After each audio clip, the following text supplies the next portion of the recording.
আসসালামু আলাইকুম।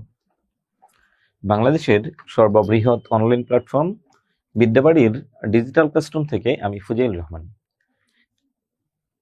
আজকে আমরা আছি আপনাদের বাংলা ক্লাসে, সিনিয়র শিক্ষক, বাংলা ভাষা ও সাহিত্য বিভাগ, বিদ্যাবাড়ি। আজকে আমরা পড়ব বাংলা সাহিত্যের ইতিহাস। বাংলা সাহিত্যের ইতিহাস থেকে নিবন্ধন পরীক্ষার সিলেবাসে সরাসরি সিলেবাস যুক্ত না থাকলেও আমরা যেটা দেখতে পাই, লাস্ট নিবন্ধন পরীক্ষা অর্থাৎ 18তম নিবন্ধন থেকে শুরু করে বিগত সকল নিবন্ধনে কখনো 3টা, কখনো 4টা, কখনো 5-এরও বেশি প্রশ্ন আসতে দেখেছি। আর প্রশ্নগুলো আসে একেবারেই সিম্পল, খুবই সহজ সরল প্রশ্ন। এরকম না যে অনেক কঠিন, পারা যায় না, বিষয়টা এরকম না। তবে আমি আশাবাদী যে আমাদের আজকের ক্লাস থেকে আশা করি কিছু প্রশ্ন আসতে পারে। কিছু বলতে যে কয়টা প্রশ্ন আসবে এই কয়টা আমাদের ক্লাস থেকেই আসার সম্ভাবনা সবচেয়ে বেশি। তাহলে চলুন আমরা আলোচনা শুরু করতে যাই। আমাদের আজকের ক্লাসের আলোচনার বিষয় হচ্ছে লেকচার 10, বাংলা সাহিত্যের যুগ বিভাগ, প্রাচীন যুগ, বাংলা সাহিত্যের মধ্যযুগ। মধ্যযুগের মধ্যে কি কি রয়েছে? শ্রীকৃষ্ণ কীর্তন, জীবনী সাহিত্য, বৈষ্ণব পদাবলী, মঙ্গল কাব্য, অনুবাদ সাহিত্য, রোমান্টিক প্রণয় উপাখ্যান, রুশাং রাজসভাই, বাংলা সাহিত্য। তাহলে চলুন আমরা আলোচনা শুরু করতে যাচ্ছি। প্রথমে যাব বাংলা সাহিত্যের যুগ বিভাগ। বাংলা সাহিত্যের যুগ বিভাগ নিয়ে বেশ কিছু ধারণা আছে। মেইন পয়েন্টটা হলো বাংলা সাহিত্যের 3টা প্রধান যুগ আছে: প্রাচীন যুগ, মধ্যযুগ, আধুনিক যুগ। প্রাচীন যুগ, মধ্যযুগ ও আধুনিক যুগ। প্রাচীন যুগের সীমানাটাকে দেখুন, 2টা মতামত আছে। ডক্টর মোহাম্মদ শহীদুল্লাহ স্যারের মতে 650 সাল থেকে 1200 খ্রিস্টাব্দ পর্যন্ত, আর সুনীত কুমার চট্টোপাধ্যায়ের মতে 950 থেকে 1200। তার মানে 650 থেকে শুরু করে 1200, এটাই মেইন। এর মাঝখান থেকে 950 থেকে 1200 যদি বলি তাতেও সমস্যা নেই। আপনার পরীক্ষায় এই প্রশ্নটা ঘুরিয়ে আসতে পারে, ডক্টর মোহাম্মদ শহীদুল্লাহ স্যারের মতে বাংলা সাহিত্যের প্রাচীন যুগের সীমানা কত? 650 থেকে 1200। আর সুনীত কুমার চট্টোপাধ্যায়ের মতে বাংলা সাহিত্যের প্রাচীন যুগের ইতিহাস কত সাল থেকে কত সাল পর্যন্ত? তাহলে এখানে একটু খেয়াল করুন। প্রাচীন যুগ, মধ্যযুগ হলো 1201 থেকে 1800 খ্রিস্টাব্দ পর্যন্ত, এই সময়কে বলে বাংলা সাহিত্যের মধ্যযুগ। 1801 সাল থেকে বর্তমান পর্যন্ত এই সময়টাকে বলা হয় আধুনিক যুগ। তাহলে দেখুন, 1201 থেকে 1350 এখানে একটা যুগ আছে। 1201 থেকে 1350 এই সময়টাকে বলা হয় অন্ধকার যুগ অথবা যুগ সন্ধিক্ষণ, বন্ধা যুগ। অন্ধকার যুগ অথবা বন্ধা যুগ। বন্ধা মানে কি? অনুর্বর, তেমন কোনো উল্লেখযোগ্য সাহিত্য আমরা পাইনি, বন্ধা যুগ। আবার দেখুন বাংলা সাহিত্যের ইতিহাসে আধুনিক যুগের শুরুতে দেখুন 1760 সাল থেকে 1860, এই সময়টাকে বলে বাংলা সাহিত্যের যুগ সন্ধিক্ষণ। 2টা যুগকে সন্ধি করেছে, সন্ধি যুগ অথবা যুগ সন্ধিক্ষণ। 1760 থেকে 1860 এই সময়টাকে বলে বাংলা সাহিত্যের যুগ সন্ধিক্ষণ অথবা সন্ধি যুগ। তাহলে একটা বিষয় আমরা এখান থেকে ক্লিয়ার হলাম, সেই বিষয়টা হলো প্রাচীন যুগ, মধ্যযুগ ও আধুনিক যুগ। তাহলে প্রাচীন যুগের সীমানা পড়লাম, সময়সূচি পড়লাম। এখন আমরা যাব, এর বাইরেও কিন্তু আরো কিছু যুগ আছে: চৈতন্য যুগ, চৈতন্য পূর্ববর্তী, চৈতন্য পরবর্তী। আরো বেশ কিছু যুগ আছে। এগুলো আমাদের চাকরি পরীক্ষা, বিশেষ করে নিবন্ধনে আসার মতো একেবারেই গুরুত্বপূর্ণ নয়, এই জন্য আমরা এটাকে আজকের ক্লাসে অ্যাভয়েড করলাম।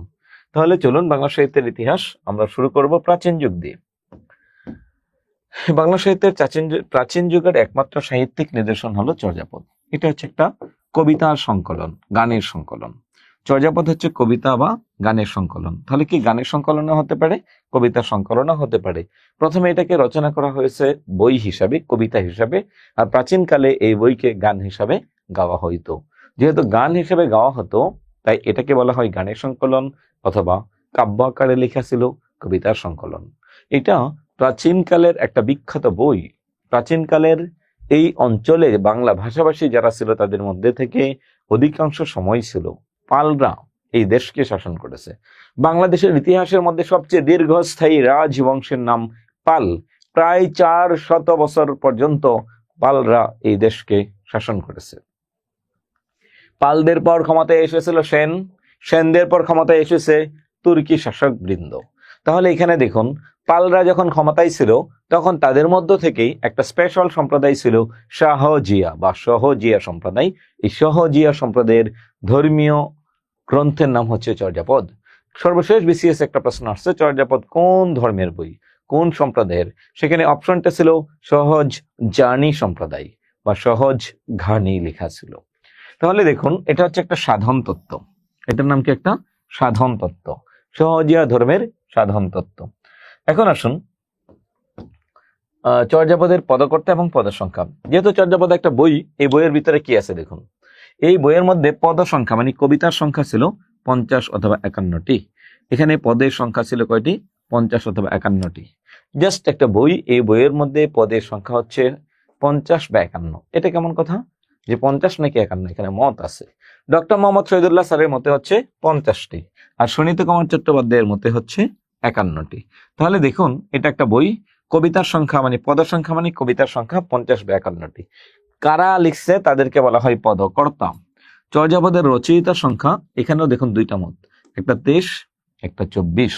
একটা 23, একটা 24, অর্থাৎ 23 অথবা 24 জন মানুষ মিলে একটা বই রচনা করেছিল। সেই বইয়ের নাম হচ্ছে চর্যাপদ। এই চর্যাপদের মধ্যে পদের সংখ্যা হচ্ছে 50 অথবা 51টি। তাহলে চর্যাপদের সময়কাল কখন? প্রাচীন যুগের 650 অথবা 950।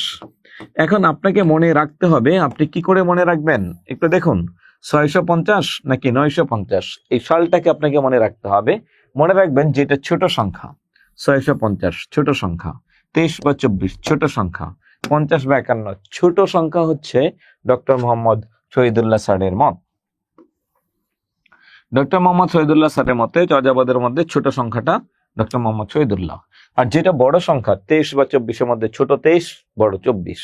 বড় সংখ্যাটা হচ্ছে সুনীতি কুমার চট্টোপাধ্যায়, সুকুমার সেন সহ অনেক সাহিত্যিক বৃন্দের মতামত এখানে। এখন দেখুন, অনেক সাহিত্যিক এটা বলেছেন যে এখানে চর্যাপদের পদকর্তা 23 অথবা 24 জনের মধ্যে 24। আপনার পরীক্ষা শুধু সুনীতি কুমার চট্টোপাধ্যায়, সুকুমার সেন অথবা ডক্টর মোহাম্মদ শহীদুল্লাহ স্যারের মতামতটাকে প্রাধান্য দেওয়া হবে। এই হলো আমাদের চর্যাপদের একটা বই। এই বইটার যারা রচনা করেছেন তাদেরকে বলে পদকর্তা। এই পদকর্তাগণ ছিলেন সিদ্ধাচার্য বা মহাসিদ্ধা। যিনি সিদ্ধি লাভ করেন তাকে বলে মহাসিদ্ধা। সিদ্ধি মানে কি? আমরা যদি এটাকে ইংলিশে বলি তাহলে তার নাম হচ্ছে মেডিটেশন। মেডিটেশন মানে ধ্যান, আধ্যাত্মিকতা যাকে বলে। পৃথিবীর সর্বশ্রেষ্ঠ আধ্যাত্মিক পুরুষ যারা ছিলেন তারা প্রত্যেকেই ছিলেন ধার্মিক। ইসলাম ধর্মের সর্বশ্রেষ্ঠ আধ্যাত্মিক পার্সন হচ্ছেন হযরত মুহাম্মদ মুস্তাফা সাল্লাল্লাহু আলাইহি ওয়াসাল্লাম। আর হিন্দু ধর্মের মধ্যেও আমরা অনেককে দেখতে পাই যারা ধ্যানী ছিলেন, মেডিটেশন করেছেন, ধ্যান করেছেন।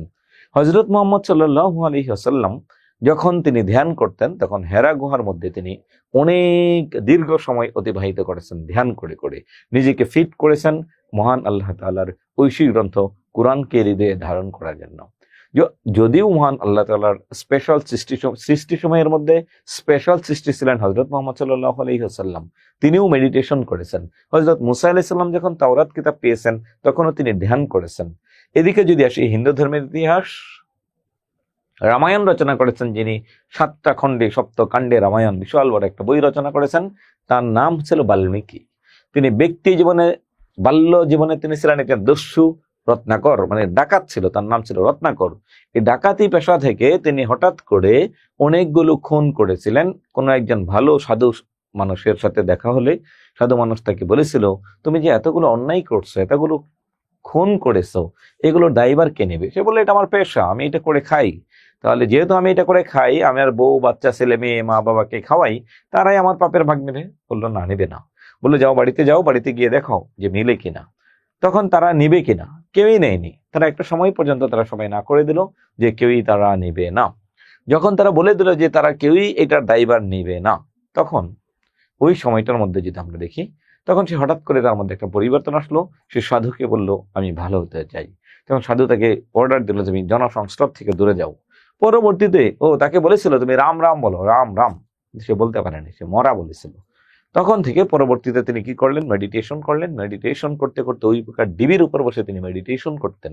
How can possible? আমার আপনার কাছে মনে হয় এটা সম্ভবই না, তাহলে কিন্তু সম্ভব হয়েছে।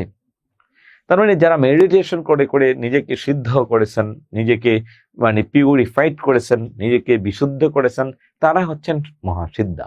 যারা বই লিখছে, 1 হচ্ছে ওনারা ধার্মিক, 2 হচ্ছে মারিফতের জ্ঞানে তারা হচ্ছে জ্ঞানী ছিলেন, 3 হচ্ছেন গুরু প্রদত্ত গুরু প্রদত্ত তন্ত্র মতে দীক্ষিত। এখানে লেখা আছে গুরু প্রদত্ত তন্ত্র মতে দীক্ষিত এবং তান্ত্রিক সাধনায় সিদ্ধ ছিলেন। দেখুন, আমরা বাংলাদেশের প্রেক্ষাপটে যদি বলি তান্ত্রিক বলতে বুঝি কবিরাজ, না, কবিরাজ না। আপনি যদি সুফিজম এর ধারাটা বোঝেন, পীরকে মুরিদে ফলো করে, মুরিদকে তার মুরিদে ফলো করে, এটা যে ধারা, এটি হচ্ছে এটা। তাহলে একজন মানুষ সে যদি মনে করে আমার একজন ভক্ত, সে খুবই ধার্মিক, সে ধর্মটাকে তার মতো করে মেনটেন করছে, ধর্মটাকে তার মতো করে প্রচার করছে, তখন সে তাকে মারা যাওয়ার আগে বলে যে আমার দায়িত্ব সব তোমাকে দিয়ে গেলাম। যখন সে বুঝতে পারে, ঠিক এটাও এরকম যে গুরু যাদেরকে মনে করেছে এরা ভালো কাজ করতেছে, তাদেরকে শুধুমাত্র এই কাজটি করা হয়, এই দায়িত্বটি দেওয়া হয়। তাহলে এরকম বেশ কিছু মানুষ মিলে একটা বই রচনা করেছে। এই বইটা চর্যাপদ বঙ্গীয় সাহিত্য পরিষদ থেকে আবিষ্কার। ও এখানে ইতিহাসটা একটু বলতে হবে, 1916 সালে প্রকাশিত। আবিষ্কারের ঘটনা কি? এটা আবিষ্কার যিনি করেছেন ঢাকা বিশ্ববিদ্যালয়ের প্রতিষ্ঠাকালীন শিক্ষক, বাংলা ডিপার্টমেন্টের হরপ্রসাদ শাস্ত্রী। এই হরপ্রসাদ শাস্ত্রী স্যার কি করেছেন? চর্যাপদ বইটাকে আবিষ্কার করেছেন নেপালের রাজদরবার থেকে, নেপালের রয়্যাল লাইব্রেরি অফ নেপাল থেকে তিনি এই বইটাকে তিনি কি করেছেন? আবিষ্কার করেছেন। কখন? 1907 সালে। 1907 সালে তিনি এই বইটাকে আবিষ্কার করেছেন নেপালের রয়্যাল লাইব্রেরি অফ নেপাল, নেপালের রাজ দরবারের গ্রন্থশালা থেকে তিনি, রয়্যাল লাইব্রেরি থেকে তিনি এটাকে আবিষ্কার করেছেন। এখানে একটু ইতিহাস আছে। 1882 সাল নেপালের তৎকালীন রাজা রাজেন্দ্রলাল মিত্র সংস্কৃত বুদ্ধিস্ট লিটারেচার ইন নেপাল নামক গ্রন্থে তিনি উল্লেখ করেছিলেন সেই বৌদ্ধ ধর্মের একটা বইয়ের কথা, যে বইটা হচ্ছে তিব্বতী ভাষার বই, তিব্বতী ভাষার বই। এখন এই রাজেন্দ্রলাল মিত্র সর্বপ্রথম চর্যাপদের অস্তিত্ব নিয়ে আলোচনা করেছেন। তখন এই হরপ্রসাদ শাস্ত্রীকে একটা দায়িত্ব দেওয়া হয়, বাংলা, বিহার এবং আসামের পুঁথি সংগ্রহের দায়িত্ব নিয়ে মহামহোপাধ্যায় হরপ্রসাদ শাস্ত্রী 1907 সালে নেপালের রয়্যাল লাইব্রেরি অফ নেপাল থেকে তিনি এই বইটাকে আবিষ্কার করে আজকের বাংলা ভাষায় লিখে প্রকাশ করেছেন। 1916 সালে কলকাতার বঙ্গীয় সাহিত্য পরিষদ থেকে কি নামে প্রকাশ করেছেন? 1000 বছরের পুরানা বাংলা ভাষায় বৌদ্ধ গান ও দোহা নামে। দেখুন, 1000 বছরের পুরানা বাংলা ভাষায় বৌদ্ধ গান ও দোহা নামে তিনি এটাকে প্রকাশ করেছেন। শেষ। 1000 বছরের পুরানা বাংলা ভাষায় বৌদ্ধ গান ও দোহা নামে তিনি এটাকে প্রকাশ করেছেন। তাহলে দেখুন, এই বইটা প্রকাশিত হলো 1916 সালে। এই বইয়ের যারা পদকর্তা তাদের মধ্যে থেকে কয়েকজনের নাম পড়তে হবে। চর্যাপদের আদিকবি, চর্যাপদের আদিকবির নাম হচ্ছে লুইপা, আদিকবি, চর্যাপদের আদিকবি। প্রাচীন কবির নাম হচ্ছে সবরপা, প্রাচীন মানে সবচেয়ে সিনিয়র, আদি মানে প্রথম। সবচেয়ে বেশি পদ রচনাকারী, তার নাম হচ্ছে কাহ্নপা। দ্বিতীয় সর্বোচ্চ পদ রচনা করেছেন যিনি, তার নাম হচ্ছে ভুসুকুপা। ভুসুকুপাকে বলা হয় চর্যাপদের একজন বাঙালি কবি। সবাই তো বাঙালি ছিল, তাদের মধ্য থেকে তিনি, সবাই না, অনেকে বাঙালি ছিল, তাদের মধ্য থেকে তিনি নিজেকে বাঙালি বলে দাবি করেছেন। তার একটি পদের মধ্যে তিনি উল্লেখ করেছেন, আজি ভুসুকু বাঙালি বৈরী, আমি আজকের ভুসুকু একজন বাঙালি এবং আমি একজন বৈরী। তখন এই ভুসুকুপাকে এই জন্য বাঙালি বলে অভিহিত করা হয়। একজন মানুষ ছিলেন কুক্কুরিপা, তাকে আমরা ধারণা করি সম্ভবত তিনি মহিলা কবি ছিলেন, সম্ভবত তিনি কি ছিলেন? মহিলা কবি ছিলেন। সরাহপা তৃতীয় সর্বোচ্চ পদ রচনা করেছেন, পদের সংখ্যা 4টি পদ রচনা করেছেন। এরপরে আসুন কারা কারা লিখছেন। বিরূপা, গুন্ডুরিপা, চাটিল্লাপা, ডুম্বিপা, আর্যদেবপা, ডেন্ডনপা, দারিকপা, ভাদেপা, তারকপা, কঙ্কনপা, জয়নন্দীপা, ধর্মপা, তন্ত্রীপা, মহিদর্পা, কম্বলরপা, বিনাপা, লারিডুম্বিপা এবং তন্ত্রীপার লারিডুম্বিপার কোনো পদই খুঁজে পাওয়া যায়নি, আর তন্ত্রীপার 25 নং পত্রে খুঁজে পাওয়া যায়নি। তাহলে এইগুলো না পড়লে হবে, এই অংশটা স্কিপ করতে পারেন, কিন্তু বাকি অংশগুলো পড়তে হবে। তাহলে চর্যাপদকে আবিষ্কার করা হয় 1000 বছরের পুরানা বাংলা ভাষায় বৌদ্ধ গান ও দোহা নামে প্রকাশ করা হয়। যখন চর্যাপদকে পাওয়া গিয়েছে তখন 3টা বই পাশে পাওয়া গিয়েছে। 1 ডাকার্ণব, 2 দোহাকুশ। দোহাকুশ 2 ভাগে বিভক্ত ছিল, একটার নাম হচ্ছে সরাহপাদের দোহা, আরেকটার নাম হচ্ছে কি কৃষ্ণপাদের দোহা। দুইটা, একটা হচ্ছে কি সরাহপাদের দোহা, আরেকটার নাম হচ্ছে কৃষ্ণপাদের দোহা। সরাহপাদ, আরেকটা হচ্ছে কি কৃষ্ণপাদ। দোহাকুশ ও চর্যাপদ 3টাকে তিনি আবিষ্কার করেছিলেন, আর এদের সবাইকে মিলে সম্মিলিত নাম দিয়েছিলেন দোহাকুশ নামে। শেষ। এই হচ্ছে আমাদের চর্যাপদ, বাংলা সাহিত্যের প্রাচীন যুগ। এখন যাব আমরা বাংলা সাহিত্যের মধ্যযুগ। বাংলা সাহিত্যের মধ্যযুগ হচ্ছে 1201 সাল থেকে 1800 সাল পর্যন্ত। এই সময়টাকে বলা হয় বাংলা সাহিত্যের মধ্যযুগ। চলুন, বাংলা সাহিত্যের মধ্যযুগের শুরুতে আমরা একটু পড়তে হবে। বাংলা সাহিত্যের মধ্যযুগের শুরুটা যদি বলি, চর্যাপদ প্রকাশ শেষ হলো। বাংলা সাহিত্যের মধ্যযুগের শুরুতেই 1201 থেকে 1350 এই সময়টাকে বলা হয় অন্ধকার যুগ। 1201 থেকে 1350 এই সময়টাকে বলা হয় বাংলা সাহিত্যের অন্ধকার যুগ অথবা বন্দা যুগ। বন্দা মানে কি? অনুর্বর। তার মানে এই সময়ে তেমন উল্লেখযোগ্য কোনো সাহিত্য রচনা করা হয়নি। অন্ধকার অথবা বন্ধা যুগ, অন্ধকার যুগ অথবা বন্ধা যুগ। তাহলে এখানে একটা বিষয় খেয়াল করতে হবে, এই সময়ে কেন অন্ধকার যুগ বলা হয়? 1204 খ্রিস্টাব্দে ইখতিয়ার উদ্দিন মোহাম্মদ বিন বখতিয়ার খলজি যখন নদিয়া জয় করলেন, রাজা লক্ষণ সেন পিছনের দরজা দিয়ে পালায়ন করে তার ছোট ছেলে কেশব খানের রাজ্য অর্থাৎ ওনার উপরাজধানী সাব ক্যাপিটাল বাংলাদেশের বর্তমান মুন্সিগঞ্জ জেলার বিক্রমপুরে এসে তিনি কি করেন? আশ্রয় গ্রহণ করেন। আর ওদিকে নদিয়াতে বসলেন হচ্ছে রাজা লক্ষণ সেনের রাজসভায় কে বসলেন? তুর্কি বীর ইখতিয়ার উদ্দিন মোহাম্মদ বিন বখতিয়ার খলজি মাত্র 17 জন সৈন্য নিয়ে তিনি কি করলেন? লক্ষণ সেনের রাজসভাকে তিনি কি করলেন? জয়ী করে ফেললেন। How can possible? কেমনে সম্ভব? এই 17 জনকে নিয়ে আমরা পরবর্তী কোনো ক্লাসে আমরা বিস্তারিত আলোচনা করব, অথবা এইটা জানার জন্য আমাদের লাইভ ক্লাসগুলো অথবা আমাদের ইউটিউবে কিছু ক্লাস আছে আমার বিদ্যাবাড়ির ইউটিউব চ্যানেল থেকে, সেখান থেকেও দেখে নিতে পারেন। তাহলে দেখুন, এই বন্দা যুগে আমরা দুটা বিখ্যাত বই পাই। একটা বইয়ের নাম হচ্ছে রামাই পণ্ডিতের শূন্য পুরাণ। রামাই পণ্ডিত রচনা করেছেন শূন্য পুরাণ। বৌদ্ধ ধর্মের শূন্যবাদ ও হিন্দু ধর্মের কিছু বিষয় নিয়ে এখানে লেখা হয়েছে শূন্য পুরাণ। রামাই পণ্ডিতের বইয়ের নাম কি? শূন্য পুরাণ। শূন্য পুরাণ বইয়ের সর্বশেষ কবিতার নাম হচ্ছে নিরঞ্জনের উষ্মা। নিরঞ্জনের উষ্মা, নিরঞ্জনের উষ্মা, নিরঞ্জনের উষ্মা, নিরঞ্জনের উষ্মা। এখন খেয়াল করুন একটা শব্দ, সেটার নাম কি? নিরঞ্জনের উষ্মা।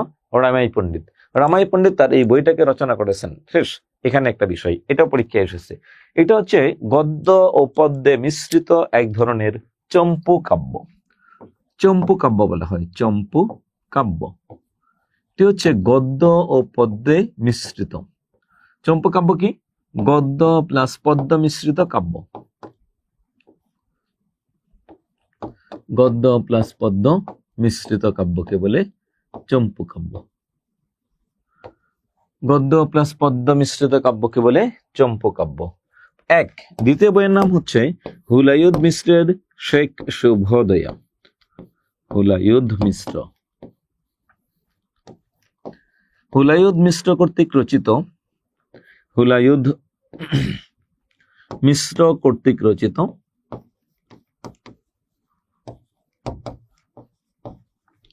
শেখ শুভোদয়া।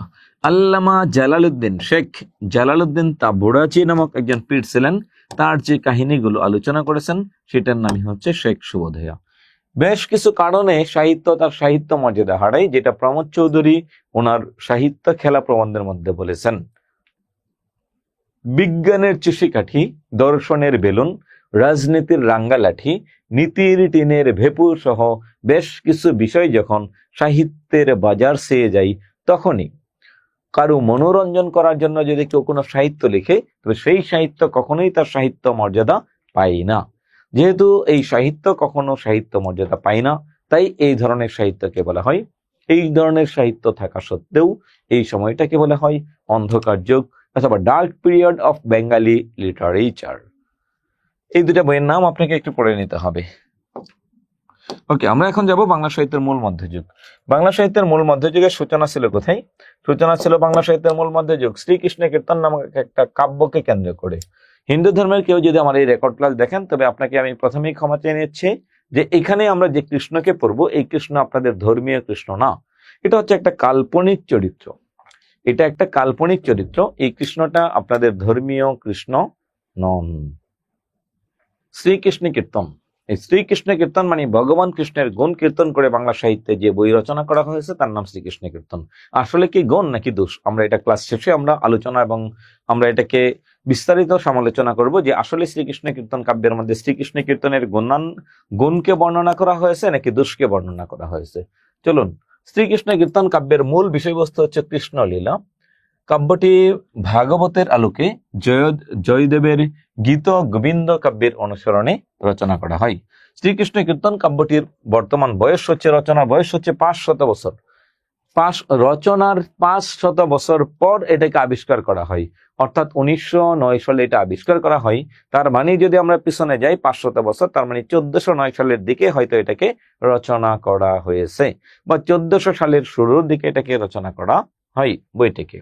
মধ্যযুগে রচিত বাংলা ভাষায় প্রথম কোন গ্রন্থ, বাংলা ভাষায় রচিত কোন লেখকের প্রথম একক গ্রন্থ।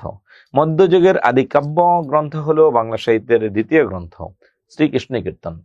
তাহলে আসুন, এই শ্রীকৃষ্ণ কীর্তন বইটি যিনি রচনা করেছেন তার নাম হচ্ছে বড়ু চণ্ডীদাস। বড়ু চণ্ডীদাস এই বইটাকে রচনা করেছেন। এই বড়ু চণ্ডীদাসের উপাধি হচ্ছে অনন্ত বড়ু। বড়ু চণ্ডীদাস, বড়ু চণ্ডীদাস এই বইটাকে রচনা করেছেন। তার উপাধি হচ্ছে অনন্ত অথবা অনন্ত বড়ু অথবা অনন্ত বড়ুয়া, অনন্ত বড়ু অথবা অনন্ত বড়ুয়া।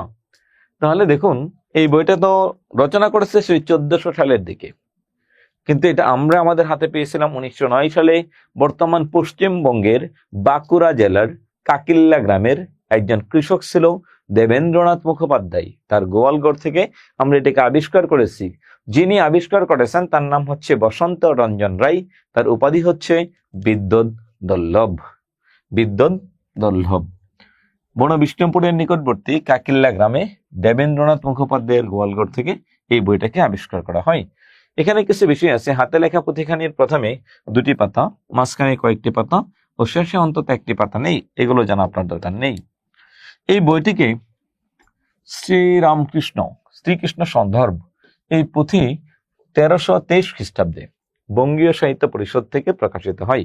1323 খ্রিস্টাব্দে মানে 1916, অর্থাৎ প্রাচীন যুগের এই বইটি বাংলা সাহিত্যে প্রকাশ করা হয় 1916 সালে। এটা কেটে দেবেন।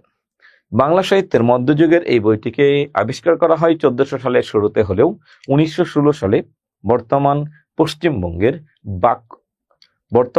পশ্চিমবঙ্গের 223 আচার্য প্রফুল্লচন্দ্র 243/1 আচার্য প্রফুল্ল রায় রোডের বঙ্গীয় সাহিত্য পরিষদ থেকে এটাকে কি করা হয়, প্রকাশ করা হয়। আর এখানে বর্তমানে এই বইটিকে সংরক্ষণ করে রাখা হয়। শেষ।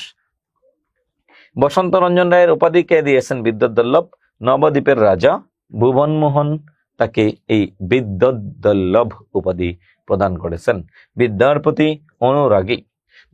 প্রতি অনুরাগী এই উপাধিটি প্রদান করেছেন।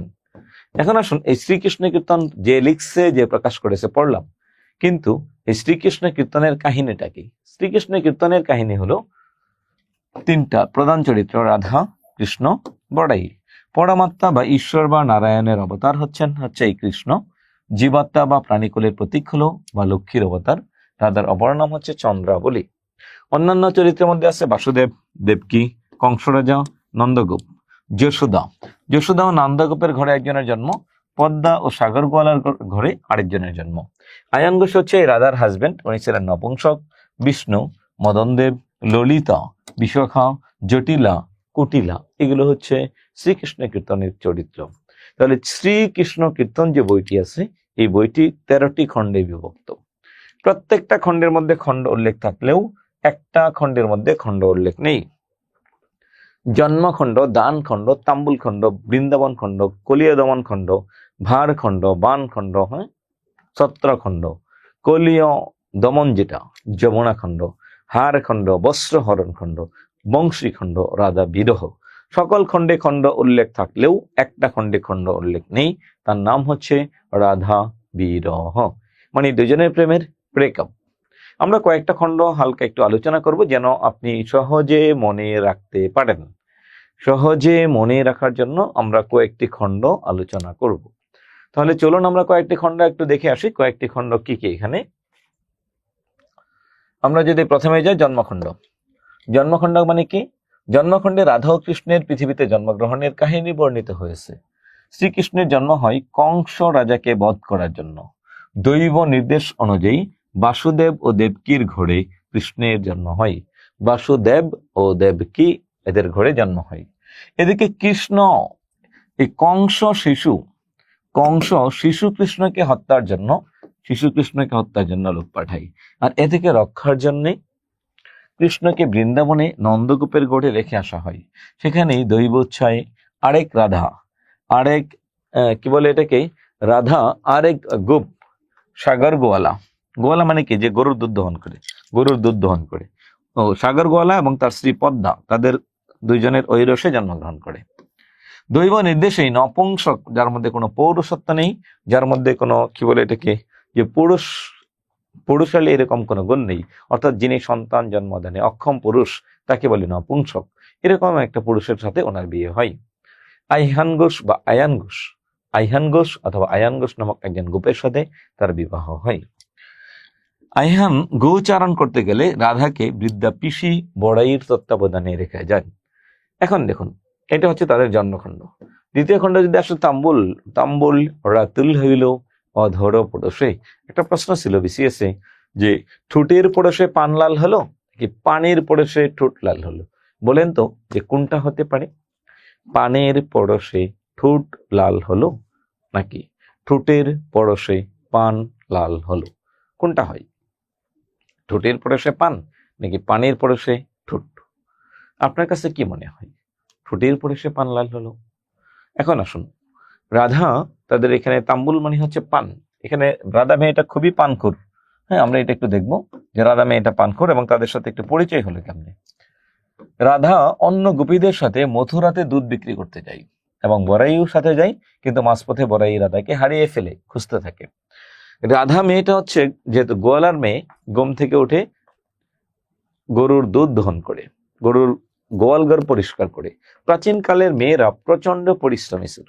এখনকার পুরুষরা যে কাজগুলো বাইরের করে, প্রাচীন কালে এই মেয়েগুলো সেই কাজগুলো করে থাকতো। এই গরুর দুধ দহন করে, দুধ থেকে দই বা বিভিন্ন মিষ্টান্ন দ্রব্য তৈরি করে, দধি মিষ্টান্ন দ্রব্য নিয়ে মথুরার হাটে বিক্রি করে। এটা দিয়ে যে টাকা পায়, এটা দিয়ে তার সংসার চলে। আর তার হাজবেন্ড তো নপুংসক, ঘুরে ফিরে বিভিন্ন জায়গায় চলছে তার সংসার। একদিন বড়াইয়ের সাথে হাটে গেল, মথুরার হাটে। আমরা যখন পড়েছিলাম, আমরা বিশ্ববিদ্যালয়ে একদম শুরুর দিকে পড়েছিলাম এই শ্রীকৃষ্ণ কীর্তন বইটি। ওখানে আমাদেরকে পড়াতো ঢাকা বিশ্ববিদ্যালয়ের আমাদের একজন শিক্ষক ছিলেন ডক্টর নুরুর রহমান স্যার। এই নুরুর রহমান স্যার এই বইটা আমাদেরকে পড়াতেন। এখানে যদি আমরা একটু বলি যে বাইতুল্লাহ কাদের স্যার কিছুদিন পড়িয়েছিলেন। এখানে এই বিষয়টা যদি বলি, যখন আমরা বড়াইয়ের চরিত্র পড়েছি, বড়াইয়ের চরিত্র ছিল একেবারে বয়সের বারে কুজু হয়েছে, চোখে কম দেখে, তখন তার চশমা সিস্টেম ছিল না। হ্যাঁ, এরপরে হচ্ছে কি, তার ব্রুগুলো সাদা, চুলগুলো সাদা, বয়সের বারে বাঁকা হয়েছে।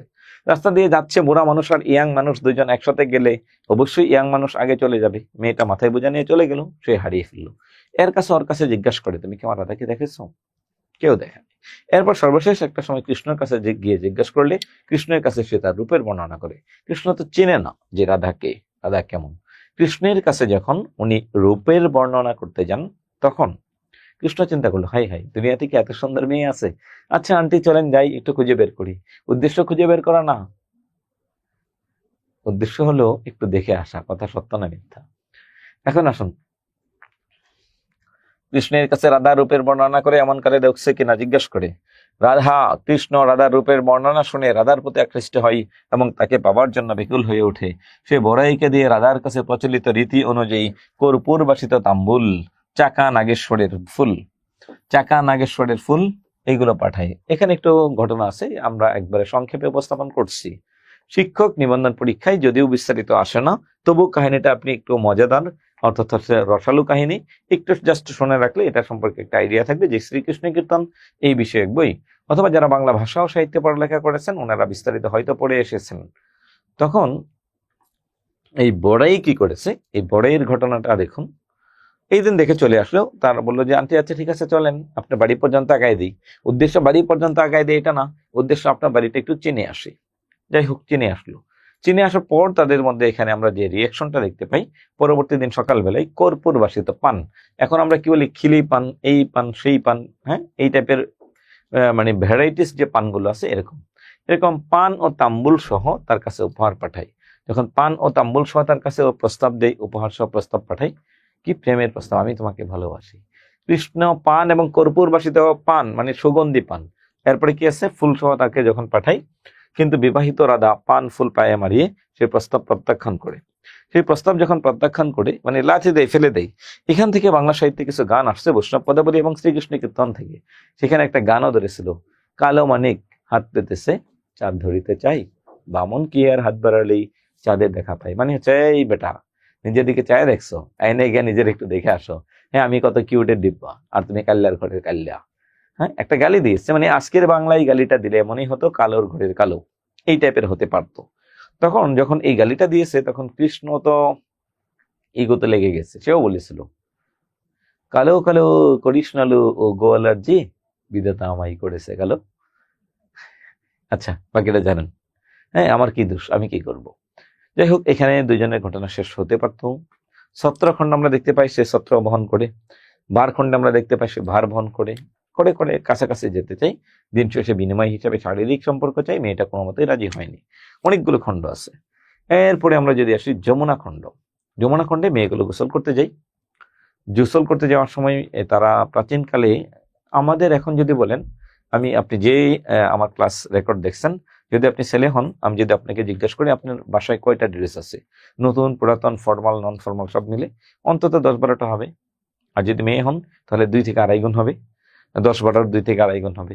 কারণ এখন আমরা প্রচুর পরিমাণ ড্রেস কিনতে পারি, একটা পাঞ্জাবি রেখে আর একটা পাঞ্জাবি, আর একটা ব্লেজার থাকতে আর একটা ব্লেজার, একটা টি শার্ট থাকতে আর একটা টি শার্ট। এখন আসুন বিষয়টা এরকম হয়ে দাঁড়াই, আমার কথায় যদি বলেন পাঞ্জাবি আছে 15 থেকে 20টা, আর হচ্ছে যদি লুঙ্গি শার্ট ট্রাউজার পাজামা, এরপরে কি আছে টি শার্ট সেন্ডি গেঞ্জি সহ সব ড্রেস ধরি, তাহলে তো অনেকগুলো হয়ে যাবে। প্রাচীনকালের মানুষের এত ড্রেস থাকতো না। আপনি যদি কখনো হারকিপ্ট, একটা নাটক আছে বাংলায়, হ্যাঁ এটা দেখলে বুঝবেন হারকিপ্টটা কি জিনিস। প্রাচীনকালের মানুষেরা কি করতে জানেন, একটা পাঞ্জাবি দিয়ে 10 বছর চালাই দিত, 5 বছর চালাই দিত। এখন আপনি ধরেন আমার এই পাঞ্জাবিটার কথাই বলি, এই পাঞ্জাবিটা ধরেন আমি আত্মীয় বাড়িতে যাচ্ছি, খালি গায়ে যাব, যে বাড়িতে আত্মীয় বাড়িতে যাব তার ওই বাড়ির সামনে গিয়ে আরে তাড়াতাড়ি করে রাস্তা আমাদের পাঞ্জাবি গায়ে দাও, শেষ। আর কিন্তু গায়ে দেয় না, খালি গায়ে গিয়েছে। জুতা ক্ষয় হয়ে যাবে ভয়ে তারা জুতা পায়ে দিত না, জুতা হাতে লেগে করতো। যে বাড়িতে আত্মীয় বাড়িতে যাবে ওই বাড়ির আগে গিয়ে তাড়াতাড়ি জুতা পায়ে দাও, আবার জুতা পরো। অথচ আমরা এখন, আপনি যদি বাটা শোরুমে যান, স্বভাবতই কোন এক জোড়া মাধ্যম মানের জুতা কিনতে গেলেও 1,500 থেকে 2,000 টাকা লাগবে। স্বভাবতই মাধ্যম মানের কথা বলছি, ভালো মান বলি নেই। 1,500 থেকে 2,000 টাকা কেমন লাগে? হ্যাঁ 1,500 থেকে 2,000 টাকা এক জোড়া জুতার দাম, বাটা থেকে যদি কিনেন বা অ্যাপেক্স থেকে বা বে থেকে যদি কিনেন। আর নর্মাল নন ব্র্যান্ডের হলেও এরকম 1,500 টাকার নিচে ভালো মানের জুতা পাওয়া যায় না। অথচ তারা ছোট্ট একটা জুতা 50 টাকার জুতাও এখনো তারা বছরে ইউজ করে না। সেই সময়ের ঘটনা বলছি, প্রাচীন কালের ঘটনা। তখন মানুষের ঘরের চালা বিক্রি করে মাঠে জমি কিনে, আর এখনকার মানুষ মাঠের জমি কিনে বিক্রি করে ঘরের মধ্যে বাড়িতে এসে দালান বাড়ি করে, হ্যাঁ 2তলা 3তলা বিল্ডিং করে। অর্থাৎ কালচার চেঞ্জ হয়েছে। তখনকার কালচার আর এখনকার কালচার এক না। মেয়েগুলো যখন গোসল করতে গিয়েছে তাদের একটা করে ড্রেস থাকতো প্রাচীনকালে। মহিলারা তাদের গায়ের শাড়ি কাপড়ের অর্ধেকটা ধুয়ে দিত, আর অর্ধেকটা দিয়ে গায়ে পেঁচ দিয়ে রাখতো, এটা ধরে রাখতো। শুকাইলেই বাকি অংশ দিয়ে সে কি করবে, কাপড় দিয়ে সে নিজেকে পেঁচায় রাখতো, ওইটা ধুইতো। ওই যুগের ঘটনা। মেয়েদের একটা করে ড্রেসগুলো খুলে তারা কি করলো, এই অলংকার ড্রেস সবগুলো উপরে রেখে গোসল করতে নামলো। এখানে আমরা দেখতে পাবো বস্ত্র হরণ এবং হচ্ছে কি হারখণ্ড। তখন কৃষ্ণ উপর দিক দিয়ে এসে সবগুলো অলংকার এবং হচ্ছে সবগুলো ড্রেস নিয়ে কদম গাছের ডোকায় গিয়ে এখানে বলে হাই। হ্যাঁ তখন তো কেউ শোনে না। তখন সে একটা গান ধরেছিল, আমার যমুনা জল দেখতে কালো স্নান করিতে লাগে ভালো। এখানেও একটা গান আসছে এই এই খণ্ড থেকে। তখন মেয়েগুলো যখন দেখতে পায় হাই হাই কৃষ্ণ তো কদম গাছের ডালে, আমাদের গায়ে কাপড় নাই। এই অর্থাৎ নদীতে গোসল করলেও মেয়েদের জন্য একটা রেস্ট্রিক্টেড এরিয়া ছিল। ওই রেস্ট্রিক্টেড এরিয়াতে নট অ্যালাউড এনি মেল অথবা অনলি ফর ফিমেল, হ্যাঁ নট অ্যালাউড এনি জেন্টস, এরকম কোনো বিলবোর্ড থাকতো না। মানুষের মধ্যে মধ্যে এটা ঢুকে যেত, এটা মেয়েদের ঘাট, এটার আশপাশ দিয়ে যাওয়া যাবে না। এখনো দেখবেন গ্রামে অনেক বাড়িতেই পুকুরে আছে, পুকুরে মেয়েরা গোসল করে সামনে দিয়ে দেখবেন বিভিন্ন কিছু দিয়ে দেয়াল বা বেড়া, কলা গাছের পাতা, সুপারি গাছের পাতা দিয়ে এইগুলো ঢেকে রাখা হয়েছে। ওর আশপাশ দিয়ে কোনো পুরুষ গেলে চোখ বন্ধ নিচের দিকে, না এদিকে তাকানো যাবে না, এটা মেয়ে মানুষ, মেয়েদের গাত, এরকম ছিল। অথচ কৃষ্ণ যখন সবগুলো কাপড় নিয়ে গাছের ডগায় গেল, তখন মেয়েরা অর্থাৎ রাধার বান্ধবীরা তো খেপে গেল। তখন তার বান্ধবীরা তাকে একটা গালি দেয়, ওরে ও কলঙ্কিনী রাধা, কদম ডালে বসে আছে কানো হারাম জাদা। হ্যাঁ, এখন আসুন এখানকার ঘটনা কি, আমি কিন্তু গানের মতো বলি নাই, না গানের মতো না কবিতার মতো করে বললাম, একটার মতো না। তখন কৃষ্ণকে এখানে অনেক শক্ত করে একটা গালি দেয়। এরপর আমরা দেখতে পাই সে কিছু কাপড় দিলেও, বস্ত্রগুলো দিলেও হাড় খণ্ডে সে অর্থাৎ হাড়গুলো লুকিয়ে ফেলে। এটা নিয়ে অনেক কি বলে এটাকে সালিশ হয়। সে বলেছিল রাজা তাদের সম্পর্কে আমার মামি হয়, মামির সাথে কেউ কিরকম করে। পরবর্তীতে আমরা দেখতে পাই নৌকাখণ্ড, যমুনা নদী পার করার জন্য একটা নৌকা ছিল, সেই নৌকার পরিবর্তে কৃষ্ণ ছোট্ট একটা নৌকা নিয়ে বের হয়। এই নৌকার মধ্যেই রাধা কৃষ্ণের মিলন হয়। তখন এখানেও সে যখন তাকে দেখেছিল দূর থেকে, এখানেও কিছু গান ধরেছিল, এখান থেকেও কিছু গান এসেছে বাংলা সাহিত্যে, বাংলা সাহিত্যের এই অংশ থেকে। এখানে বাংলা সাহিত্যের কিছু অংশকে সংযোজন যদি বলি, তাহলে পরবর্তীতে এখানে একটা গান এসেছিল এরকম, সব সখীরে পার করিয়ে দে, হ্যাঁ নিব না না, এই টাইপের আর কি। এরপরে এই নৌকাখণ্ডের পর আমরা দেখতে পাই দুজনের মিলন হলো পানিতে, কৃষ্ণ নৌকাটা ডুবিয়ে দেয়, রাধা তার কোলে উঠে মিলন হলো। এরপর থেকে আমরা দেখব প্রেমের চিত্র ভিন্ন, মানে একটা ভিন্ন ধরনের একটা প্রেমের চিত্র আমরা দেখতে পাই। কিরকম প্রেমের চিত্র? নৌকাখণ্ড, লোকলজ্জার বয়সে আর সখীদেরকে বলে যে নৌকা ডুবে গিয়েছিল, কৃষ্ণ না থাকলে সে মরে যেত, অথচ তাদের দুজনের মিলন হয়ে গেল। এরপর আমরা যদি আসি বংশীখণ্ড, আমরা দেখতে পাই যে রাধা মেয়েটা এখন থেকে কৃষ্ণের প্রতি, কৃষ্ণের ভালোবাসায় হাবুডুবো খাচ্ছে, কৃষ্ণ আর তারে ভালোবাসে না। তখন সে পাগল প্রায়, কৃষ্ণকে ছাড়া সে বাঁচবেই না, এমন একটা অবস্থা। বাঁশি আনতে যাই, বাঁশি আনতে দেয় না, অনেক কষ্ট করে এই সুরতে সেই সুরতে কিন্তু দেয় না। তখন সে কি করে, কৃষ্ণের বাঁশি সুরে তাই সে বিমোহিত হয়, তার রান্না এলোমেলো হয়, মরিচ দিতে গিয়ে দেয় লবণ, লবণ দিতে গিয়ে দেয় হলুদ। হ্যাঁ, বড়াই রাধাকে বুদ্ধি দেয় অনেক কিছু করেও, কিন্তু কোনো মতেই সে কোনো শর্তে রাজি হয় না।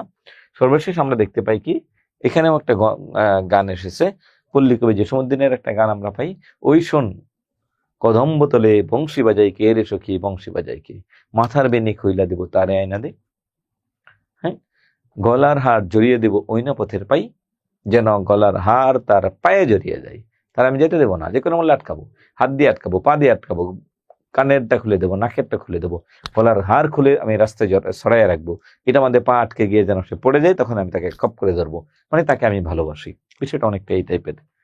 এরপর আমরা দেখতে পাই বংশীখণ্ডের পরে যদি আসে, আরেকটা খণ্ড আছে রাধা বিরহ, দুজনের প্রেমের ব্রেকআপ, কোনো মতেই একজন আরেকজনকে মেনে নিতে পারে না।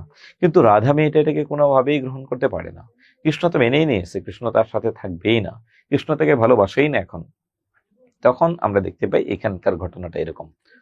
এখানেও কিছু গান আসছে বাংলা সাহিত্যে, একটা হিন্দু ধর্মের একটা বিখ্যাত ফোক গান আছে, ভ্রমর কইও গিয়া শ্রীকৃষ্ণ বিচ্ছেদের অনলে অঙ্গ যাই জ্বালিয়া গো, কইও কইও কইও গিয়া শ্রীকৃষ্ণরে বুঝাইয়া ময়রা যাব কৃষ্ণ হারা হইয়া। তাহলে এই যে গানগুলো আছে, এই গানগুলো আসছে কোথা থেকে? এই এক একটা খণ্ড থেকে। এই গানটা বলার মানেই হচ্ছে আপনার এই খণ্ডকে রিপ্রেজেন্ট করা, যে আমি মরে যাব, আমার কৃষ্ণকে একটু বুঝাইয়া বলে যেন কৃষ্ণ আমাকে একটু ভালোবাসে, নাহলে আমি মরে যাব। এখন আসুন, এটা হচ্ছে খুবই ফোক সং, যতগুলো গানের শিরোনাম বলেছি, সম্ভব হলে একটু ইউটিউব থেকে দেখে নিলে আপনি বুঝতে পারবেন শ্রীকৃষ্ণ কীর্তন থেকে যে এই বাংলা সাহিত্যের মধ্যযুগের কিছু গান এসেছে, এটা আপনি একটু বুঝতে পারবেন। তাহলে চলুন এরপর আমরা যাব হচ্ছে বাংলা সাহিত্যের বৈষ্ণব পদাবলী। বৈষ্ণব পদাবলী হচ্ছে ওই বৈষ্ণবীয় ধর্মের গৌর তত্ত্বকে কেন্দ্র করে যে সাহিত্য রচনা করা হয়, তার নামই হচ্ছে এই বৈষ্ণব পদাবলী। বৈষ্ণব পদাবলীতে রাধাকৃষ্ণের বিচ্ছেদের কিছু ঘটনা আছে, প্রেমের কিছু ঘটনা আছে। বৈষ্ণব পদাবলীর প্রথম যে কবি, অবাঙ্গালী কবি, যিনি বাংলায় একটা ওয়ার্ডও লিখেন নাই, কিন্তু বাংলা ভাষা এখানে সমাদৃত হয়েছে, তার নাম হচ্ছে বিদ্যাপতি। বিদ্যাপতির তিনটা উপাধি হচ্ছে মিথিলার কোকিল, কবি কণ্ঠহার, অভিনব জয়দেব। এটা পড়তে হবে আপনাকে, অভিনব জয়দেব মানে নিউ জয়দেব, নতুন জয়দেব, মিথিলার কোকিল, কবি কণ্ঠহার। তিনি ব্রজবুলি ভাষায় তিনি সাহিত্য রচনা করেন। ব্রজবুলি কি? হিন্দি, বাংলা, মৈথিলি ভাষার প্রাকৃত ভাষার মিশ্রণ। এটা প্রায় 1000 খানেক বিদ্যাপতির নামে প্রচলিত গান আছে। তবে স্যার জর্জ গ্রিয়ারসন, একজন বিদেশি ব্যক্তি, তিনি বিদ্যাপতির মৈথিলি পদ সংগ্রহের জন্য গিয়ে মাত্র 76টি পদ পেয়েছেন, দরকার নেই। আপনার দরকার হচ্ছে এই বই ব্রজবুলি ভাষায় রচিত বিদ্যাপতির একটা বিখ্যাত উক্তি, এ সখী হামারি দুঃখের নাহি উর এ ভরা বাদর মা হো বদর শূন্য মন্দির মোর। এ বান্ধবী, এ সখী হামারি, এই বান্ধবী, এই কষ্ট কি শুধু আমার?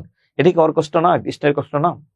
এ ভরা ভাদর, এ তো ভাদ্র মাস, মা হবাদের পরিপূর্ণ ভাদ্র মাস, শূন্য মন্দির মোর, আমার মন্দির শূন্য কেন, আমার ঘর শূন্য কেন? মানে সবার ঘরে হাজবেন্ড আছে, রে পাগল, হাজবেন্ড ছাড়া কিছু বোঝে না এখন, নয়? ওই যে প্রেমের বিষয় যারা ধরছে, হ্যাঁ, ওই যে তাহিরের গান আছে না, গান আছে না একটা, প্রেমের বিষয় যারে ধরছে রে, হ্যাঁ, এই তারে প্রেমের বিষয় ধরছে, তার কথা একটাই, আমার কৃষ্ণ কই, আমার কৃষ্ণ কই। কৃষ্ণ যে তারা ব্রেকআপ করে সেকা দিয়ে চলে গেছে এটার খবর নাই, সে কৃষ্ণ কৃষ্ণ কৃষ্ণই করছে, হ্যাঁ, কৃষ্ণ তারে ফিরেও তাকায় না।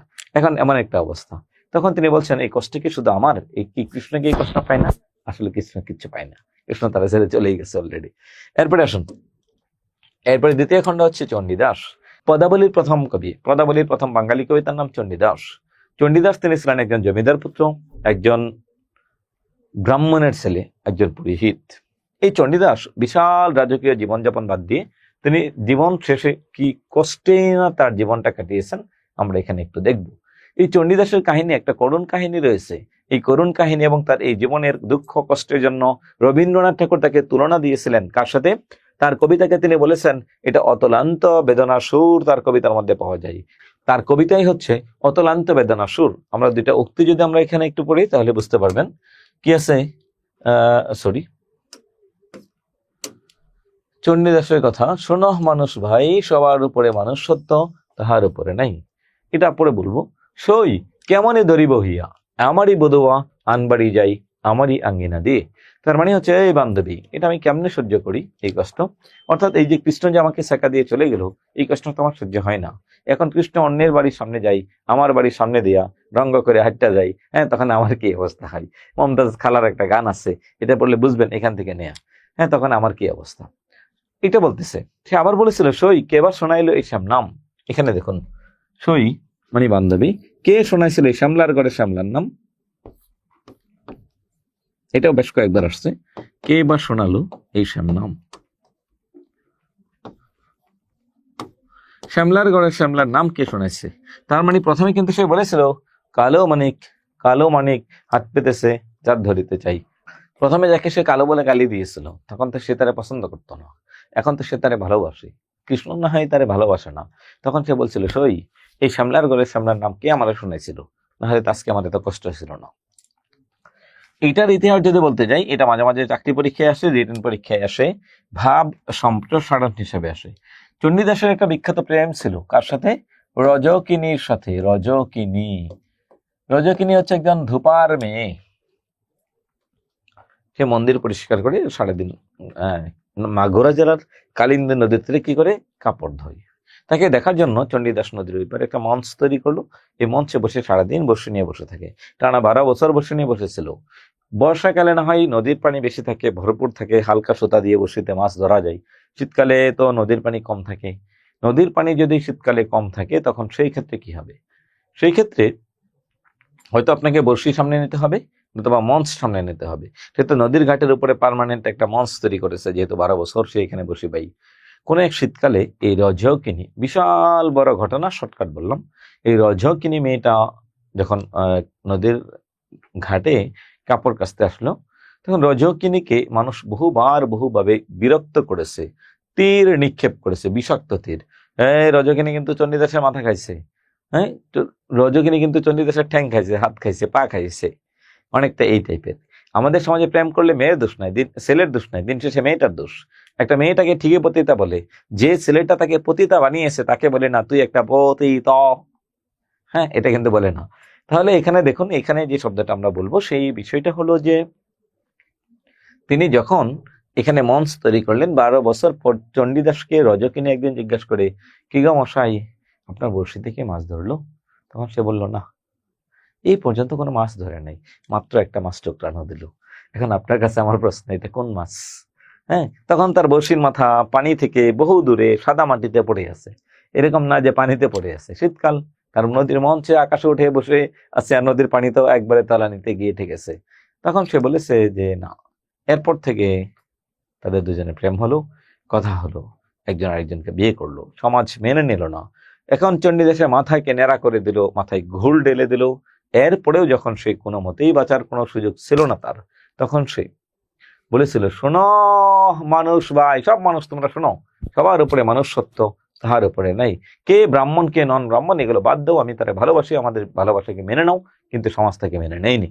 এই জন্য তাকে বলা হয় দুঃখের কবি। রবীন্দ্রনাথ ঠাকুর বলেছেন তাকে, কি বলেছেন? দুঃখের কবি। তার কবিতায় রয়েছে শুধু বেদনা আর বেদনার সুর। এরপরে এখানে আরো দুজন আছে, একজনের নাম হচ্ছে জ্ঞান দাস, আরেকজনের নাম হচ্ছে গোবিন্দ দাস। জ্ঞান দাসের একটা বিখ্যাত উক্তি আছে, রূপ লাগে আখি জুড়ে গুণে মন ভোর, প্রতি অঙ্গ লাগি কান্দে প্রতি অঙ্গ মোর। এটাও কৃষ্ণের প্রতি রাধার খুবই একটা আকতি ছিল।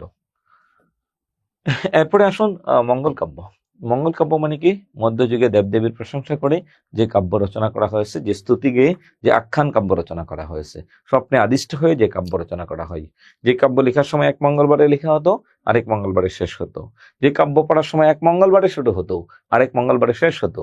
যে কাব্য পড়লে মঙ্গল হয়, শুনলে মঙ্গল হয়, সাথে রাখলে মঙ্গল হয়, তাকে বলে হচ্ছে মঙ্গল কাব্য। এই মঙ্গল কাব্যের প্রধান ধারা দুটি, একটা হচ্ছে লৌকিক মঙ্গল কাব্য, একটার নাম হচ্ছে পৌরাণিক মঙ্গল কাব্য। এখন মঙ্গল কাব্য থেকে আমাদের চাকরি পরীক্ষায় প্রশ্ন আসে 4টা মঙ্গল থেকে। এই 4টা মঙ্গলের কোন কোন অংশ দেখতে হবে, চলুন আমরা আলোচনা করি। আমরা প্রথমেই যাব মঙ্গল কাব্যের আদি মঙ্গল, অর্থাৎ প্রথম দিকের মঙ্গল কাব্য, তার নাম হচ্ছে মনসা মঙ্গল। দেবী মনসা সাপের অধিষ্ঠাত্রী দেবী, তার অপর নাম হচ্ছে পদ্ম পুরাণ। এখানে ছোট বড় 22 জন সাহিত্যিক মিলে এই বইটাকে রচনা করেছেন, তাই এটার অপর নাম হচ্ছে বাইশা। পদ্ম পুরাণের অপর নাম কি? বাইশা। এখানকার আদি কবির নাম হচ্ছে কানাহরি দত্ত, প্রথমটা হচ্ছে আদি কবি। আর শ্রেষ্ঠ কবি এখানে 2 জন, বিজয় গুপ্ত এবং বিপ্রদাস পি রাই। বিজয় গুপ্তের বাড়ি হচ্ছে বরিশাল জেলা। প্রধান চরিত্র হচ্ছে চাঁদ সদাগর এবং হচ্ছে তার ছেলে লক্ষিন্দর, তার ওয়াইফের নাম হচ্ছে সনকা। চাঁদ সদাগর এবং স্বর্ণকার সন্তানের নাম লক্ষিন্দর। লক্ষিন্দর বিয়ে করেছিল বেহুলাকে, আর মনসা হচ্ছে সাপের অধিষ্ঠাত্রী দেবী। এখানে বিশাল ঘটনা, আমি সংক্ষেপে বলি। দেবী মনসা চেয়েছিল চাঁদ সদাগরের মাধ্যমে সে পূজা নেবে, কিন্তু চাঁদ সদাগর কখনোই তার পূজা করবে না। সে বলেছিল, যেই হাতে আমি বিলিঙ্গের পূজা করি, সেই হাতে তোমার পূজা না লই চিত্তে। তখন তাকে বিভিন্ন ভাবে শাস্তি দেয় দেবী মনসা। সে সৌদাগর মানুষ, ব্যবসায়ী মানুষ, তার ব্যবসার সকল সম্পদ, সকল বাণিজ্য তড়ি পানিতে ডুবিয়ে দেয়। এবং সে বহুদিন ছিল কোথায়? বিভিন্ন দ্বীপে দ্বীপে ঘুরতো। অনেকদিন পরে যখন সে বাসায় আসলো, তার ছেলে লক্ষিন্দরের বিয়ের সময় হলো, বাকি ছেলে তো মারাই গেছে। তখন লক্ষিন্দরের যখন বিয়ের সময় হলো, বেহুলার সাথে বিয়ে ঠিক করলো। তখন দেবী মনসা আবার এসে বললো, তুমি যদি আমার পূজা না করো, তাহলে তোমার ছেলেকে বাসর করে সাপে কেটে একবারে দিয়ে দিবে। হ্যাঁ, তাহলে তুমি সব আমাকে যাবে, চালাও যাবে। তখন সে বললো যে পারলে ঠেকাইও। সে বাসরঘর তৈরি করলো এমন শক্তভাবে, সীসা গলিয়ে গলিয়ে। দেবী মনসা যে বেটা তৈরি করবে তারাই বলছে, এই বেটা যদি আমার ঢুকতে না দাও, তোমার খবর আছে, তোমার নির্বংশ করবো। এই বেটা তো বলছে মহা বিপদে, এদিকেও বিপদ এদিকেও বিপদ। তখন দেবী মনসা বলেছিল যে এমন ছোট্ট একটা ফুটো রাখবা, যেখান দিয়ে শুধু আমি ঢুকতে পারলেই হবে, আর কেউ ঢুকতে পারবে না, মানুষের লোকচক্ষুর অন্তরালে থাকবে। তখন যখন এই লোকচক্ষুর অন্তরালে ছিল, বিয়ে হলো, বাসর ঘরে ঢুকলো, সাপ গিয়ে টুস করলো, টুস করলে কি হলো? মারা গেল। তখন আপনারা ছোট সময় একটা ছায়াছবি দেখছেন কিনা, যারা বিটিভি দেখছেন, সাদা কালো, বাঁশি বিন বাজাইলে সাপ উড়ে উড়ে চলে আসে। হ্যাঁ, এরকম একটা। আরেকটা হচ্ছে মরা লাশ নিয়ে পড়ে থাকে একজন মানুষ, কলা গাছের বেলায় একটা লাশ বাসিয়ে দেয়, আর একজন বেহুলা সেখানে বসে থাকে। মাস কি মাস, বছর কি বছর, এই লাশ পচে গেলে সব শেষ। বেহুলার রাস্তা দিয়ে যেতে যেতে যেতে যেতে বর্ষাকাল পেরিয়ে শীতকাল আসে, নদীর পানি তলানিতে গিয়ে থাকে। হঠাৎ করে সে দেখতে পাই একটা বৃদ্ধ মহিলা ছোট একটা বাচ্চাকে নিয়ে কাপড় কাচতেছে। বাচ্চাটা ডিস্টার্ব করছে, দিছে একটা, মারা গেছে। বাচ্চাটা, মহিলা যখন কাপড় দেওয়া শেষ, আবার বাচ্চাটাকে জীবিত করে নিয়ে গেল। বেহুলা তার কলা গাছের ভেলা আবার পিছনে ব্যাক করলো, ব্যাক করে আবার আসলো যে আপনি আমার স্বামীকে বাঁচাতে পারবেন। বলে আমি পারবো না, অমুক পারবে। ওখানে গিয়ে বললো, দেবতাদেরকে যদি নেচে গেয়ে খুশি করতে পারো তাহলে এটা সম্ভব হতে পারে। তখন বাংলা একটা গান আছে, বেহুলা নৃত্য করে থমকিয়া থমকিয়া। এখানে দেখুন, সে তখন তার জীবনের সর্বশক্তি দিয়ে দেবতাদেরকে খুশি করে এসেছিল, এই মর্মে যে তার স্বামীকে বাঁচিয়ে দেওয়া হবে। সর্বশেষ বলা হয়েছিল তাকে যে তুমি যদি তোমার শ্বশুরকে দিয়ে দেবী মনসার পূজা করাতে পারো, তাহলে তোমার স্বামীকে ফিরিয়ে দেওয়া হবে। তাই করা হলো।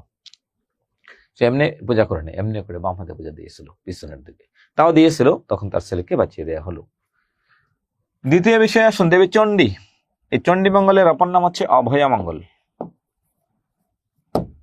অভয়া মঙ্গল, দেবী চণ্ডী মঙ্গলের অপর নাম অভয়া মঙ্গল। এই দেবী চণ্ডী হচ্ছে পশু পাখির দেবতা। কার দেবতা? পশু পাখির দেবতা। এর আদিকবির নাম হচ্ছে মানিক দত্ত, শ্রেষ্ঠ কবির নাম মুকুন্দরাম চক্রবর্তী। শেষ। আদিকবি একটা, শ্রেষ্ঠ কবি একজন। এর প্রধানকার চরিত্র হচ্ছে ফুল্লরা। ফুল্লরা কালকেতু, এটা হচ্ছে একটা বিষয়। ধনপতি বণিক ভাড়ু দত্ত, মোরারিশীল। এখন আসুন ধনপতি বণিক, এখানে দুইটা খণ্ড আছে, একটা আখ্যাটিক। আচ্ছা, এখানে দেখুন কালকেতুর ঘটনা কি। আমরা যদি কালকেতুর ঘটনাটা একটু বলি, কালকেতু একজন বেদ মানে কি? শিকারী। কালকেতু একজন শিকারী, সে পশু শিকার করে। তার কাজ হচ্ছে পশু শিকার করা। বন থেকে বিভিন্ন পশু পাখি শিকার করে তার মাংসগুলো প্রসেস করে বাজারে বিক্রি করে। যে টাকা পাই সেই টাকা দিয়ে তার সংসার চলে, খুবই দারিদ্র্যক্লিষ্ট জীবনযাপন করে।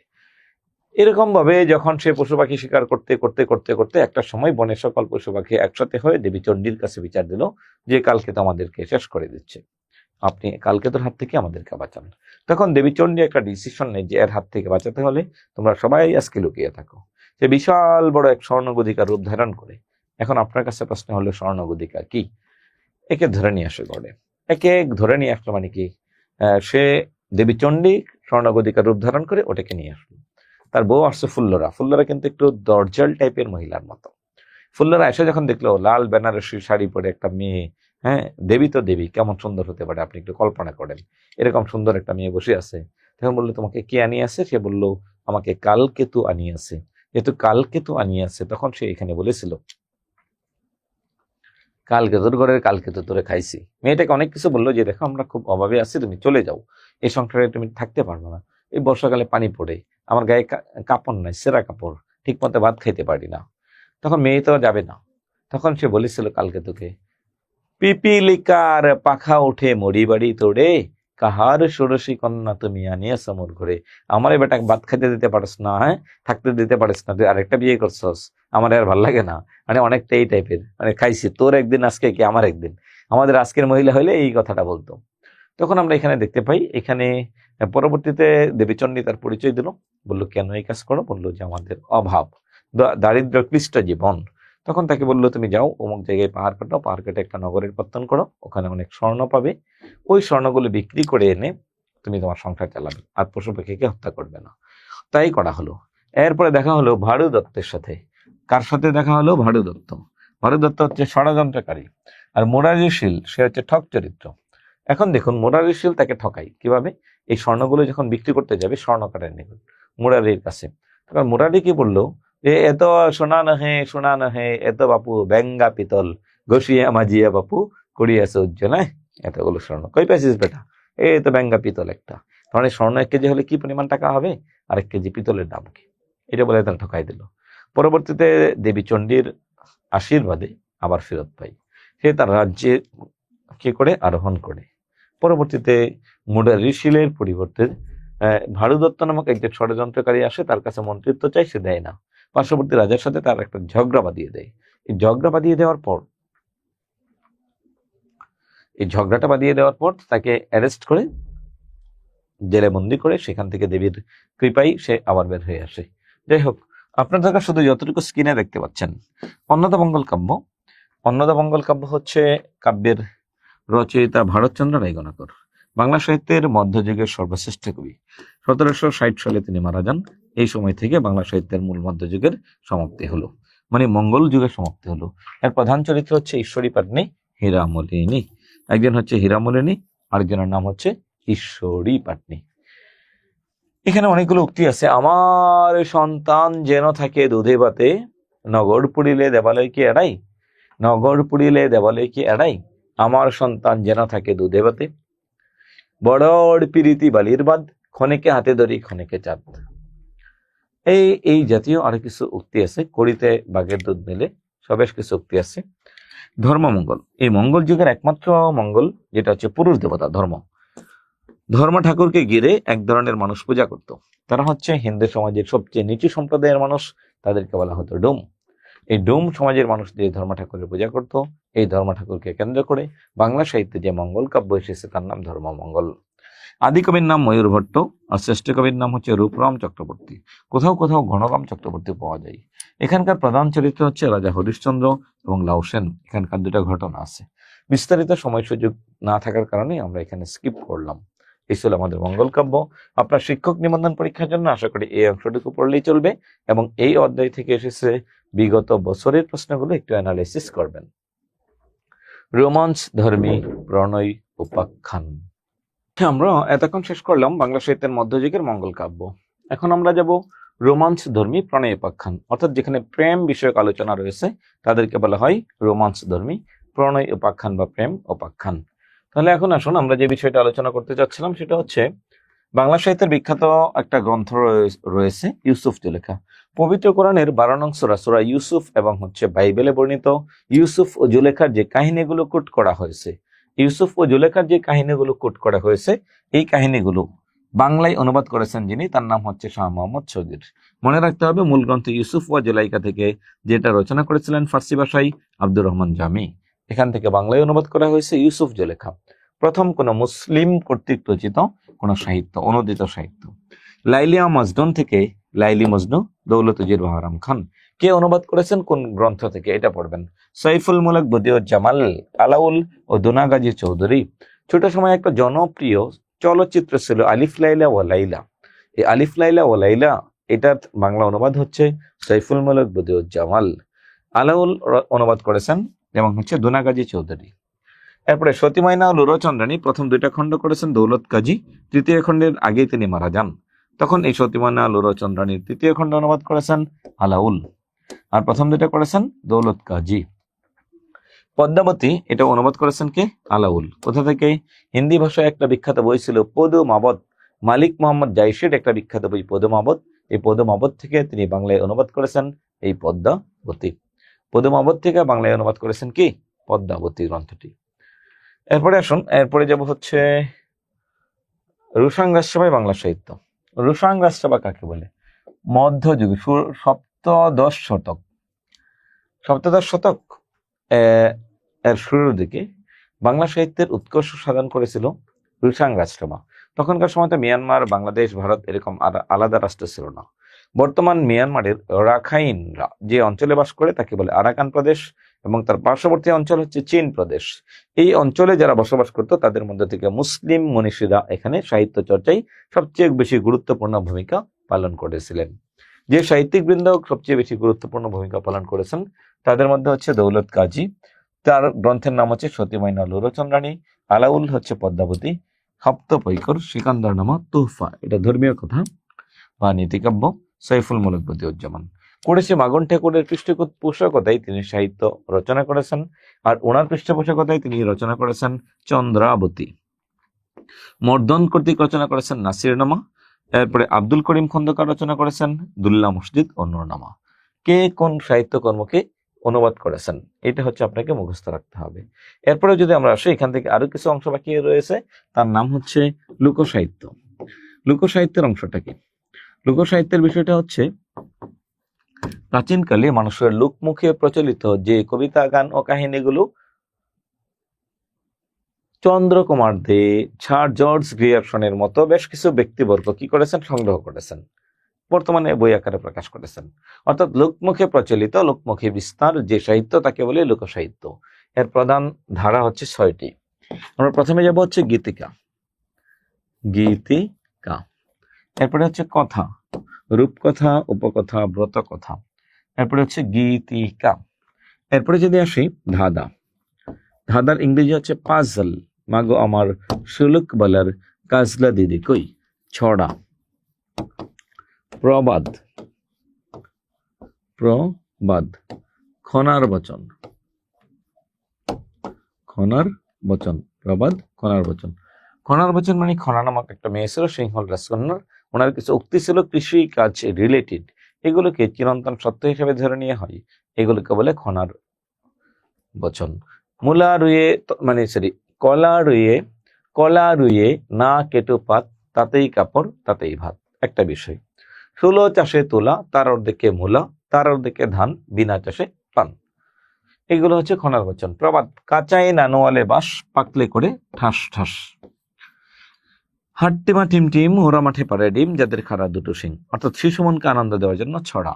এটার মধ্যে নির্দিষ্ট কোনো মাত্রার প্রয়োজন নেই। ধা ধা, তুমি আমি একই রূপ, দেখিতে একই রকম, আমি কত কথা বলি, তুমি থাকো চুপ। এটার সুলুকটা কি?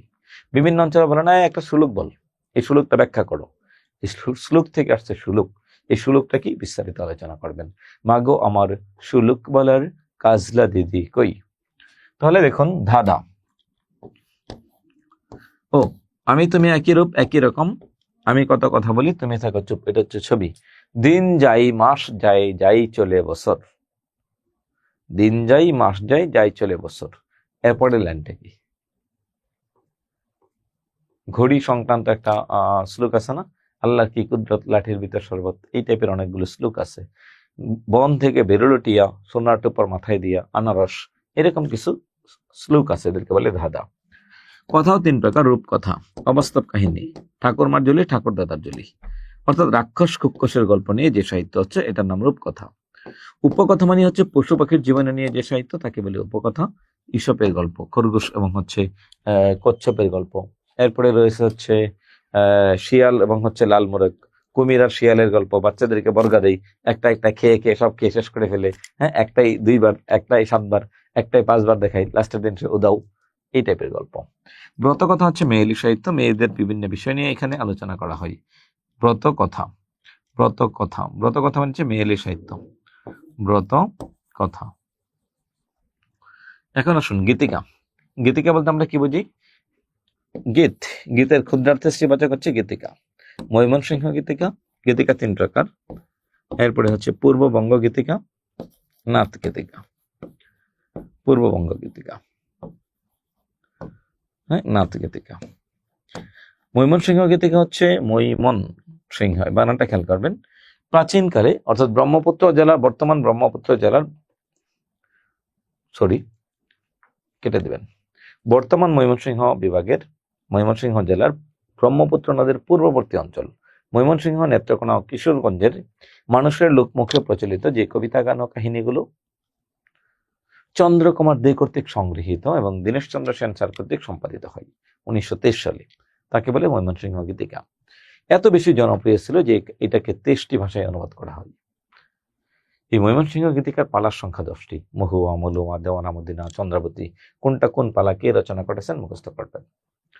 পূর্ববঙ্গ গীতিকা, পূর্ববঙ্গ গীতিকার মধ্যে আমরা দেখতে পাই বর্তমান কিশোরগঞ্জের ভৈরব, কসবা, আখাউড়া, ব্রাহ্মণবাড়িয়া, নোয়াখালী এবং চট্টগ্রাম অঞ্চলের লোকমুখে প্রচলিত যে কবিতা, গান ও কাহিনীগুলো আগের মতোই চন্দ্রকুমার দে কর্তৃক সংগৃহীত এবং দীনেশচন্দ্র সেন স্যার কর্তৃক 1926 সালে সম্পাদিত হয়, তার নাম হচ্ছে পূর্ববঙ্গ গীতিকা।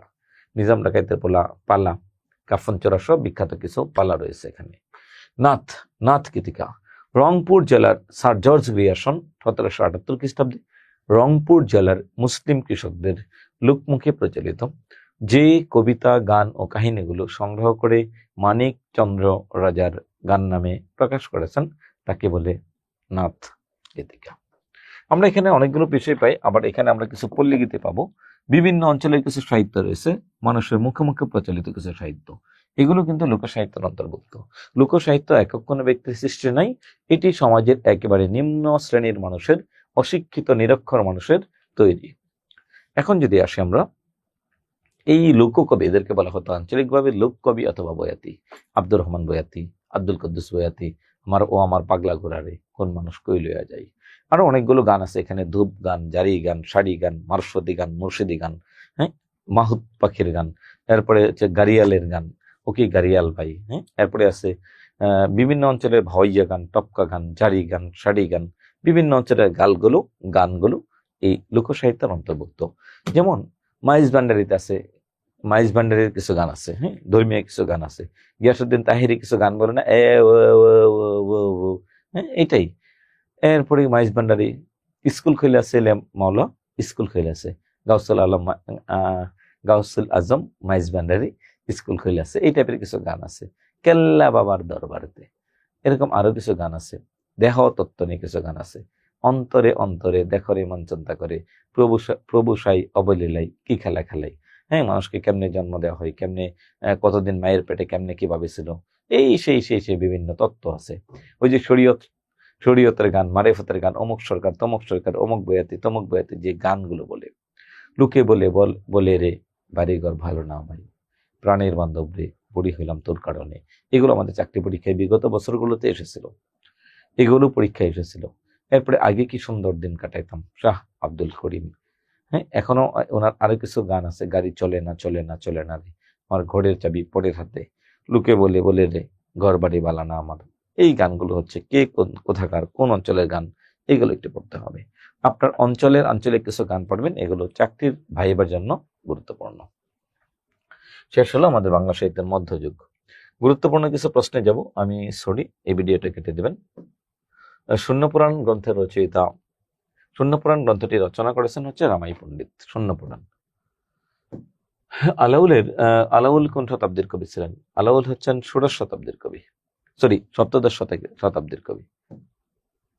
যুগ সন্ধিক্ষণের কবি হিসাবে পরিচিত কে? যুগ সন্ধিক্ষণ কোনটা? 1760 থেকে 1860, এই সময়টাকে বলা হয় বাংলা সাহিত্যের সন্ধিযুগ। কেন? বাংলা সাহিত্যের মধ্যযুগ পুরাটাই ছিল হচ্ছে ধর্ম নির্ভর, আর আধুনিক যুগ ছিল মানুষ বা মানবিকতা কেন্দ্রিক। মানুষ বা মানবিকতা কেন্দ্রিক যে যুগ ছিল তার নাম হচ্ছে কি আধুনিক যুগ। এখন আমরা যদি আসেন এই মানব অথবা মানবিকতা কেন্দ্রিক যে যুগ, এই যুগের পূর্বে সব ছিল ধর্ম নির্ভর, সব ছিল কবিতা, আর আধুনিক যুগে শুরু হয় গল্প। এই গল্পের ইতিহাস যদি আমরা দেখি, এই দুইটা যুগের মধ্যে সমন্বয়কারী একজন ব্যক্তি ছিলেন, তার নাম ঈশ্বরচন্দ্র গুপ্ত।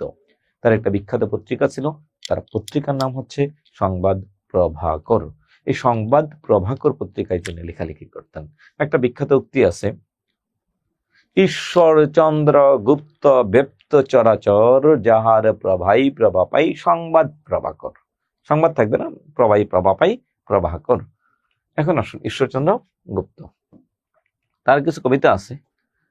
ওনার কবিতার মধ্যে হচ্ছে অনেকগুলো কবিতা আছে, তার মধ্যে ঈশ্বরচন্দ্রকে নিয়ে লেখা একটা কিছু কবিতা আছে, আরো কিছু গুরুত্বপূর্ণ কবিতা পড়তে হবে।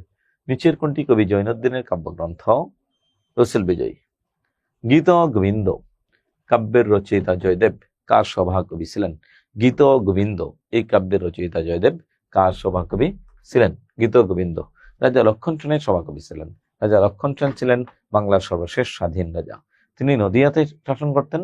ইখতিয়ার উদ্দিন মোহাম্মদ বিন মুখতিয়ার খিলজির নদিয়া আক্রমণের ফলে তিনি নদিয়া থেকে পালিয়ে তার পূর্ববঙ্গে চলে আসেন। তার ছেলে কেশব রানীর অর্থাৎ তার উপর রাজধানী সাব ক্যাপিটাল বিক্রমপুরী, মানে বর্তমান মুন্সিগঞ্জে তিনি চলে এসেছিলেন। চর্যাপদে কোন ধর্মমতের কথা উল্লেখ আছে? একটু আগে বলেছিলাম ধর্মাবলী সহজিয়া সম্প্রদায় ছিল, আর ধর্ম হচ্ছে বৌদ্ধ ধর্ম। চর্যাপদ হচ্ছে পুরোপুরি বৌদ্ধ ধর্মের সহজিয়া সম্প্রদায়ের সাধন তত্ত্ব। বৌদ্ধ ধর্মের সহজিয়া সম্প্রদায়ের বা সহজিয়ানী সম্প্রদায়ের সাধন তত্ত্ব হচ্ছে একটা বই। এটা হচ্ছে একটা গানের সংকলন, কবিতা আকারে লেখা। লুইপা কোন যুগের কবি? লুইপা হচ্ছে আলু, মনে রাখবেন আলু। আলু মানে কি? আদি কবি হচ্ছে লুইপা। চর্যাপদের আদি কবি। প্রথম পদ রচনা করেছেন কায়া তরুবর পাঞ্চবিডালো চঞ্চলচি এ পৈঠা কালো। তার মানে প্রথম পদ রচনা করেছেন আলু, আদি কবি মানে লুইপা। প্রাচীন যুগের কবি। চর্যাপদ বাংলা ভাষায় রচিত, এটি প্রথম প্রমাণ করেন কে? হরপ্রসাদ শাস্ত্রী, সুকুমার সেন, ডক্টর মোহাম্মদ শহীদুল্লাহ, সুনীতি কুমার চট্টোপাধ্যায়। উনি গবেষণা করে ODBL the origin and development of Bengali language এই গ্রন্থের মধ্যে তিনি বিষয়টাকে আলোচনা করেছেন। যে চর্যাপদ হচ্ছে মূলত কোন ভাষার বই? চর্যাপদের ভাষা। চর্যাপদের ভাষা নিয়ে আমি প্রথমে স্কিপ করেছিলাম। চর্যাপদের ভাষা নিয়ে হরপ্রসাদ শাস্ত্রী বলেছেন এই ভাষার নাম হচ্ছে সান্ধ্য ভাষা। সান্ধ্য কেন বলা হয়? অথবা আলু আধারি ভাষা, কারণ সন্ধ্যাবেলায় দূর থেকে কোনো একটা বস্তু কিছুটা স্পষ্ট এবং কিছুটা অস্পষ্ট দেখা যায়, তাই এটাকে বলা হয় কি আলু আধারি। আলু এবং আধারের মিশ্রণ, তাই এটাকে আলু আধারি বলা হয়। কারণ যখন তিনি এই বইটিকে আবিষ্কার করেছিলেন তখন তিনি কিছুটা এর ভাষা বুঝতে পেরেছেন, আবার কিছুটা ভাষা বুঝতে পারেননি, ধোঁয়াশার মধ্যে ছিল। প্রাচীন যুগের লেখা সেই 650 বা 950 সালের দিকের লেখা। যখন 1907 সালে আবিষ্কার করেন তখন তিনি কিছুটা বুঝতে পারেন আর কিছুটা বুঝতে পারেন না। অনেকটা এমন ছিল যে আপনার গ্রামের বাড়ির হাতের লেখা জমির রেজিস্ট্রি পত্রের মতো। তাই তিনি এটা নাম দিয়েছেন। আপনি কি পড়েছেন কিনা রেজিস্ট্রি পত্র? পড়ে থাকলে আশা করি বুঝতে পারবেন যেটা বোঝা যায় না, এরকম ছিল। তাই তিনি এটা নাম দিয়েছিলেন কি, আলু আধারি ভাষা। ডক্টর মোহাম্মদ শহীদুল্লাহ বলেছেন না, এটা হচ্ছে বঙ্গ কামরূপী ভাষা। বাংলার একটা স্তর আগে যে ভাষা ছিল বঙ্গ কামরূপী, আর এই বঙ্গ কামরূপী থেকেই দুটা ভাষা আসছে, একটার নাম হচ্ছে বাংলা আর এটার নাম হচ্ছে অসমীয়া। সুনীতি কুমার চট্টোপাধ্যায়ের মতে এই ভাষার নাম হচ্ছে আদি বাংলা ভাষা। কি লিখছে? বাংলা ভাষায় রচিত আদি বাংলা ভাষায় রচিত। এই ভাষাগুলো পড়তে হবে। পুঁথি সাহিত্যের ভাষা কিরূপ ছিল? পুঁথি সাহিত্যের ভাষাটা ছিল মিশ্র ভাষা। পুঁথি সাহিত্য কি? ইসলামী চেতনা সমৃদ্ধ সাহিত্যকে বলে পুঁথি সাহিত্য। বটতলার পুঁথি কি? কলকাতার বটতলা নামক জায়গা থেকে সস্তা ছাপাখানায় নিম্নমানের কাগজে যে সাহিত্য রচনা করা হতো তাকে বলা হয় পুঁথি সাহিত্য। পুঁথি সাহিত্য। এই ছিল প্রিয় শিক্ষার্থীবৃন্দ আমাদের আজকের ক্লাসের আলোচনার মূল বিষয়বস্তু। এতক্ষণ আমরা ছিলাম বাংলা সাহিত্যের প্রাচীন ও মধ্যযুগের বিষয়াবলী নিয়ে। তাহলে আমরা পরবর্তী ক্লাসে আসবো বাংলা সাহিত্যের আধুনিক যুগ নিয়ে। আমাদের সাথে যোগাযোগ করতে চাইলে আমাদের স্ক্রিনে দেওয়া হটলাইন নাম্বার 01896060800 থেকে শুরু করে 815 পর্যন্ত যে কোনো নম্বরে ভিজিট করতে পারেন, হোয়াটসঅ্যাপ করতে পারেন, অথবা ঘুরে আসতে পারেন আমাদের ওয়েবসাইট www.বিদ্যাবাড়ি.com অথবা fb.com বিদ্যাবাড়ি অথবা youtube.com বিদ্যাবাড়ি থেকে। সবাইকে ধন্যবাদ।